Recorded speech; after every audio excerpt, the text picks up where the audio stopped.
Hai semuanya, kembali dengan Putu Reza. Kita ngomongin seputar gadget lagi. Dan di episode kali ini saya pengen ngebahas tentang the new MacBook Air 15. Ya, ini adalah MacBook Air terbaru dari Apple yang merupakan MacBook Air paling besar yang pernah dirilis. Untuk produk yang bisa dibilang baru ya, bahkan umurnya kan sekarang palingan baru sebulanan.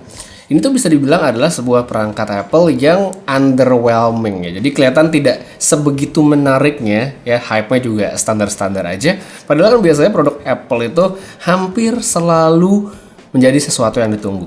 Nah, sebegitu nggak tertariknya mungkin orang-orang, sampai-sampai laptop ini bikin saya tuh kaget sama harganya. Jadi kalau misalnya dikonversi langsung dari Singapura, unit yang saya pakai sekarang kan ini versi 512 GB. Itu harganya 2.199 Singapura dollar ya, bukan US dollar, alias 24 jutaan rupiah. Nah, ini saya beli di marketplace di toko HP dia, malahan lebih murah dari harga Singapura ya. Jarang-jarang kan barang belum masuk di iBox, tapi ada yang jual lebih murah. So buat yang pengen beli langsung aja cek linknya, saya taruh di deskripsi dekat sama tombol like sama subscribe, jadi bisa langsung dipencet juga.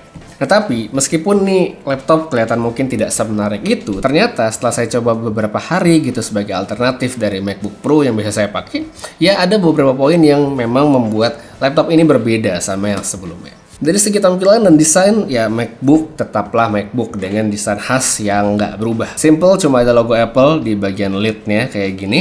Dan kalau dilihat-lihat sebenarnya kangen juga ya sama logo Apple yang dulu yang bisa nyala pas laptopnya aktif gitu ya, kayak keren gitu, cuma sekarang nggak ada. Habis itu untuk urusan build quality, solid pasti ya, solid banget. Bahkan walaupun ini tipis tapi tetap berasa aman untuk dipakai. Buat bagian port emang nggak banyak sih yang dikasih sama Apple di sini. Cuma ada MagSafe sama 2 USB-C Thunderbolt di satu sisi, sedangkan di seberangnya itu cuma ada headphone jack biasa ya kayak gini. Jadi dikit banget portnya.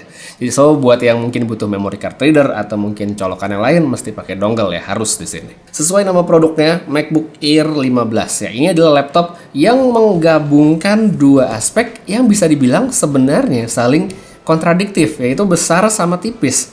Biasanya kalau kita ngomongin MacBook Air ya, pasti kan kita kepikiran sebuah laptop yang ringkas dan tipis. Nah ini jelas nggak pas dong kalau mau dibilang dia ringkas, karena memang ukuran laptop 15 inci mau gimana pun ya emang akan jadi besar. Bobotnya emang masih cukup ringan sih menurut saya untuk sebuah laptop 15 inci.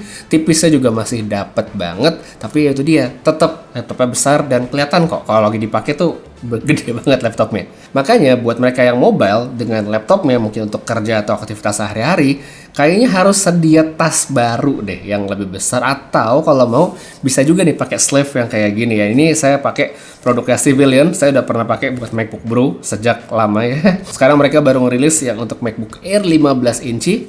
Ukurannya pas banget untuk MacBook Air 15, tapi nggak ngepas-ngepas banget. Jadi misalnya kita buat masukin sama ngeluarin laptop, itu masih nyaman banget, masih enak banget.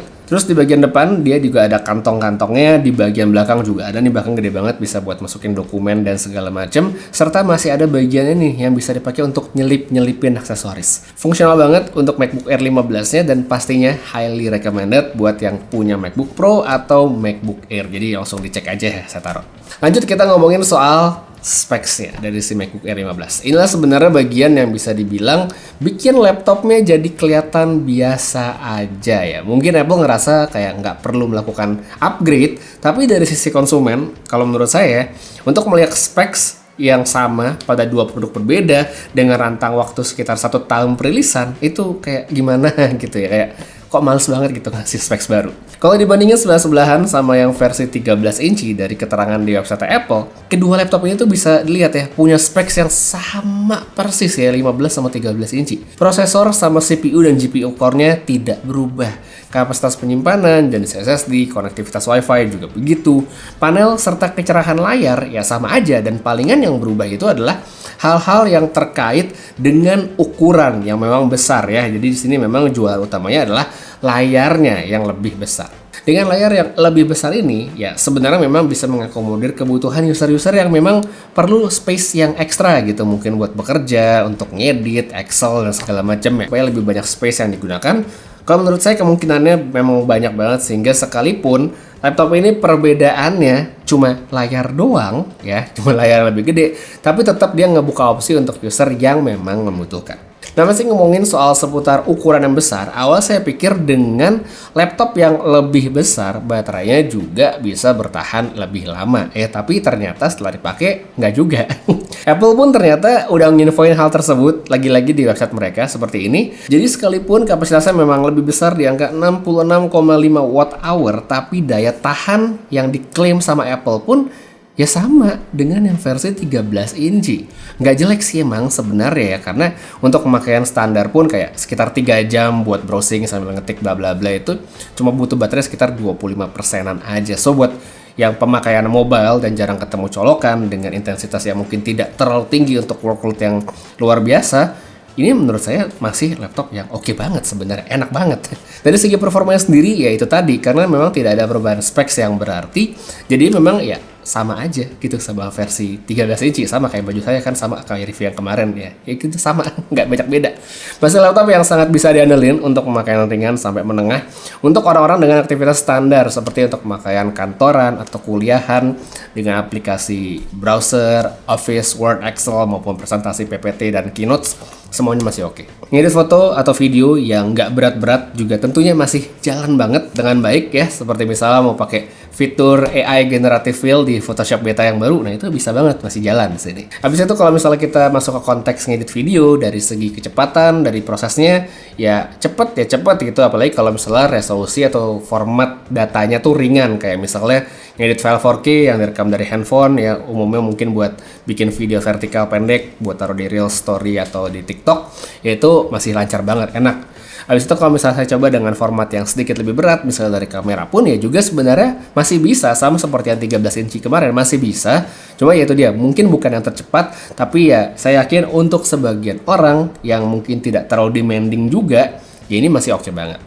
So kalau misalnya kita lihat dari segi secara keseluruhan, upgrade yang dikasih Apple di sini memang ya itu dia, kelihatan bakal minor bagi sebagian orang, tapi bisa jadi sesuatu yang besar juga untuk sebagian lainnya. Kalau saya ada di bagian yang menganggap ini sebagai hal minor aja sih, dan kelihatan kayak Apple tuh seperti susah bangun dari comfort zone mereka ya, karena ya bisa aja gitu mereka ngerilis barang yang baru dengan selisih 1 tahun ya perilisan, tapi dengan specs yang sama dan cuma ngegedein ukurannya doang. Saya bilang comfort zone ya, karena Apple juga tahu toh pasti walaupun mereka tidak banyak inovasi, ya bakal ada yang beli gitu, tetap ada marketnya. Cuma ya di samping poin negatifnya tadi ya untuk si MacBook Air yang 15 inci, saya juga melihat ada poin positif khususnya untuk MacBook Air M2 yang 13 inci.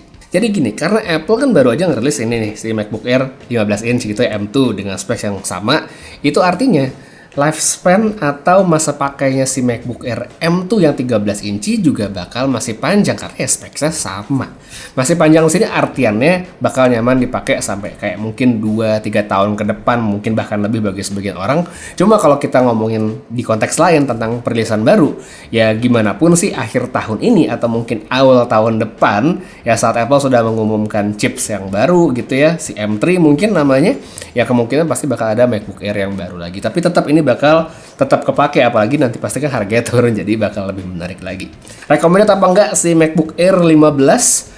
Kalau menurut saya sih tetap recommended buat yang emang pengen laptop tipis yang ukurannya besar dan tentunya dari ekosistemnya Apple. Tambah lagi soal harga seperti yang tadi saya udah bilangin di depan, ini ya selisihnya kan dikit banget sama Singapura sehingga makin menarik bagi mereka yang emang berminat untuk membeli. So, buat yang emang ngerasa cocok sama laptopnya, kira-kira bakal berguna banget untuk pemakaian aktivitas sehari-hari, go for it, langsung dibeli aja, linknya saya taruh di bawah.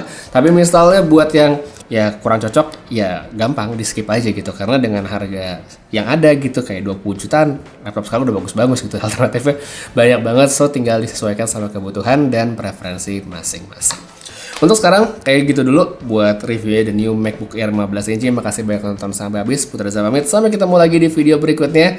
Dan seperti biasa, have a nice day.